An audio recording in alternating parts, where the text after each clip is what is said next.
السعودية والحفاظ على ثروات البحر الأحمر الفطرية باعتبارها ثروة قومية نادرة الوجود في كل بحار العالم وشواطئه، وتنفيذ توصيات جامعة البحر الأحمر في هذا الشأن، تشجيع الاستثمار في المشاريع التنموية وتقديم مزيد من الحوافز للمستثمرين، مشاركة المغتربين السودانيين في حل مشاكل الاقتصاد السوداني فكريا وماديا مع إيجاد الضمانات الكافية لحقوقهم وتوفير الثقة بينهم والسلطة الحاكمة، العمل على حل مشكلة الصناعة الوطنية مع التأكيد على دور اتحاد أصحاب العمل السوداني وتفعيل دراساته المقدمة ووضعها موضع التنفيذ باعتبار اتحاد أصحاب العمل شريكا في معالجة الأزمة الاقتصادية. ثانيا، محور الصحة.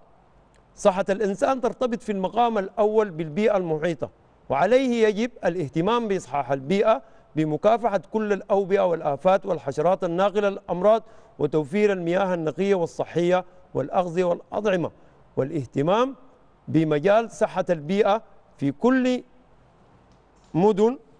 وقرى السودان، الاهتمام بصحة الحيوان لارتباطها بصحة الإنسان ودور الرعاية البيطرية في هذا الشأن، معالجة أمراض الفقر بإنعاش الاقتصاد السوداني وإيجاد دخول حقيقية للشرائح الفقيرة مع تنشيط دور منظمات المجتمع المدني لتقوم بدورها في هذا الشأن، الاهتمام بالرعاية الصحية الأولية وجعلها مجانية مع مجانية العلاج خاصة للشرائح الفقيرة والمحدودة الدخل،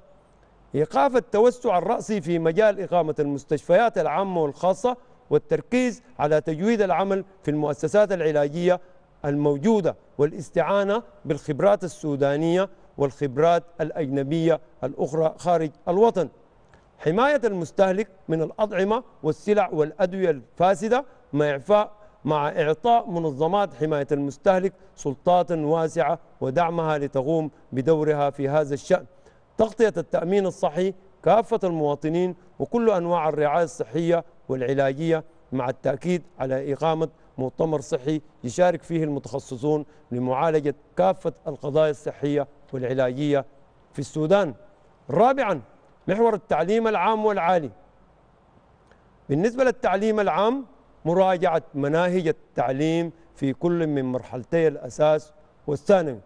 مع العلم بأن المناهج الحالية هي مناهج تجهيلية، لا بد من إيجاد مناهج تتفق مع المعايير الدولية المتعارف عليها والعودة إلى إرث التعليم السابق ومراجعة التقسيم الحالي للمراحل الدراسية مع التأكيد على مجانية التعليم مع وقف خصخصة وبيع المدارس الحكومية.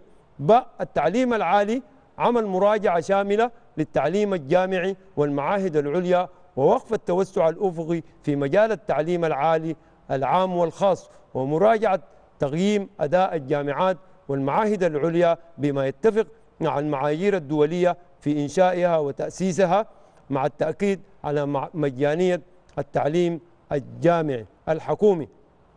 الاهتمام بالمعلمين وتأهيلهم وتوفير الأجور الكافية لعيشهم الكريم، لأن المعلمين هم أساس النهضة الشاملة ومنارات العلم، فلهم منا التحية والتقدير والاحترام، الاهتمام بمراكز البحث العلمي واعتباره الأساس لنهضة السودان الحديث وتوفير كل الأموال والمعينات لتقوم بدورها.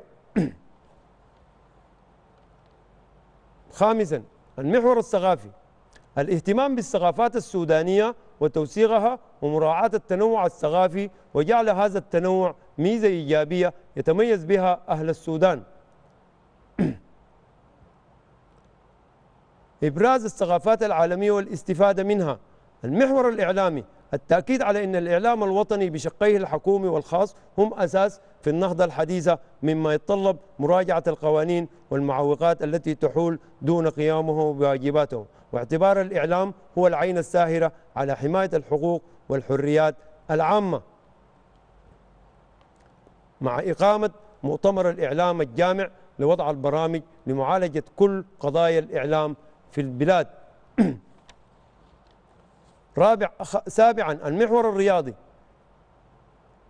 أولا لا بد من الإقرار بوجود أزمة رياضية كباقي أزمات السودان الأخرى والتي لا تنفصل عنها الرياضة بشكل ما،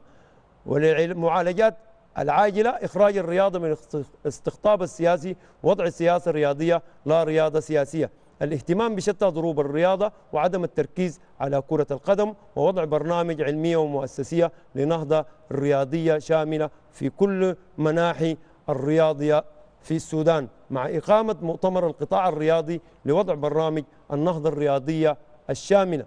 المحور الاجتماعي العمل على كفالة حق المجتمع السوداني في التمتع بجميع الحقوق الأساسية والحريات، اعتبار المواطن السوداني أساس التنمية البشرية، والتأكيد على حقه في كافة المعارف، التأكيد على أن الشباب هم الحاضر وكل المستقبل، وعليه يجب إتاحة الفرصة الكاملة للشباب للمشاركة في كافة مناحي الحياة واستغلال طاقاتهم الفكرية والجسدية في بناء السودان الحديث. الإقرار بدور المرأة السودانية الرائد في مشاركتها في كافة مجالات الحياة السودانية وتعزيز تلك الأدوار، الاهتمام بالمعاقين وأصحاب الاحتياجات الخاصة وكفالة جميع حقوقهم في التعلم والعمل والمساواة في جميع الحقوق، إيلاء العناية الكافية للمشردين وفاقدي الأبوين وإيواءهم وكفالتهم، كفالة الأيتام واجب على الدولة والمجتمع، الاهتمام بقطاع الرعاة وإيجاد الوسائل المناسبة لتحصيلهم العلمي، الاهتمام بالعمال وتأهيلهم وتدريبهم. المحور الأمن القومي للسودان هو أساس وجود الدولة السودانية، وعليه يجب الآتي: توفير كل الإمكانات المادية والبشرية والسياسية لقيام أجهزة الدولة الأمنية بدورها، التأكيد على قومية وحيادية القوات المسلحة والقوات النظامية الأخرى، التأكيد على خضوع جميع السودانيين ومنسوبي القوات المسلحة والقوات النظامية الأخرى لأحكام القضاء السوداني دون سواب، خضوع كافة المواطنين السودانيين المقيمين داخل السودان لأحكام القوانين السودانية إلا ما استثني بنص أو اتفاقية أو معاهدة، على التأكيد على أن القضاء سلطة مستقلة، وأن المحاماة والمستشارين القانونيين هم القضاء الواقف، ويجب تقديم كافة المعينات لقيام هذه الجهات بدورها بحرية وقومية وحيادية وفقا للدستور والقوانين. أخيرا محور العلاقات والسياسات الخارجية، التأكيد على التزام السودان بميثاق وأهداف منظمة الأمم المتحدة ومنظمات المتخصصة الأخرى وبكافة المواثيق والمعاهدات الدولية والإقليمية، وكان السودان طرفا فيها، العمل مع دول وشعوب العالم على حفظ السلم والأمن الدوليين واستخدام الوسائل السلمية لحل المنازعات الدولية، مع احتفاظ السودان بحقه في الدفاع عن نفسه وفقا لنص المادة 51 من ميثاق الأمم المتحدة، إقامة علاقات ودية مع كافة دول العالم تراعي مصالح السودان مع عدم التدخل في شؤون الدول الأخرى، وإقامة علاقات تعمل لحل مشاكل السودان الاقتصادية والاجتماعية التي يعاني منها السودان، مع التأكيد وإقرار احترام الحقوق والحريات الأساسية لجميع المواطنين السودانيين دون تمييز، العمل مع المنظمات الدولية المالية والمصرفية لمساعدة السودان للنهوض باقتصاده وتحسين ظروفه المالية والاقتصادية، التأكيد على خصوصية انتماء السودان لمحيطه العربي والأفريقي وخصوصية علاقاته مع الدول العربية الشقيقة والعمل معها على تحقيق أهداف جامعة الدول العربية وتطويرها لإقامة اتحاد عربي، مع التأكيد على حق الشعب الفلسطيني في إقامة دولته المستقلة وفقا لحدود 1967 وعلاقته مع الدول الإفريقية الشقيقة. والسلام عليكم ورحمة الله تعالى وبركاته. عصام علي الغالي تاج الدين، مرشح المستقل لرئاسة الجمهورية. الرمز. الانتخابات حق دستوري، احرص على ممارسة حقك الدستوري. 16 من إبريل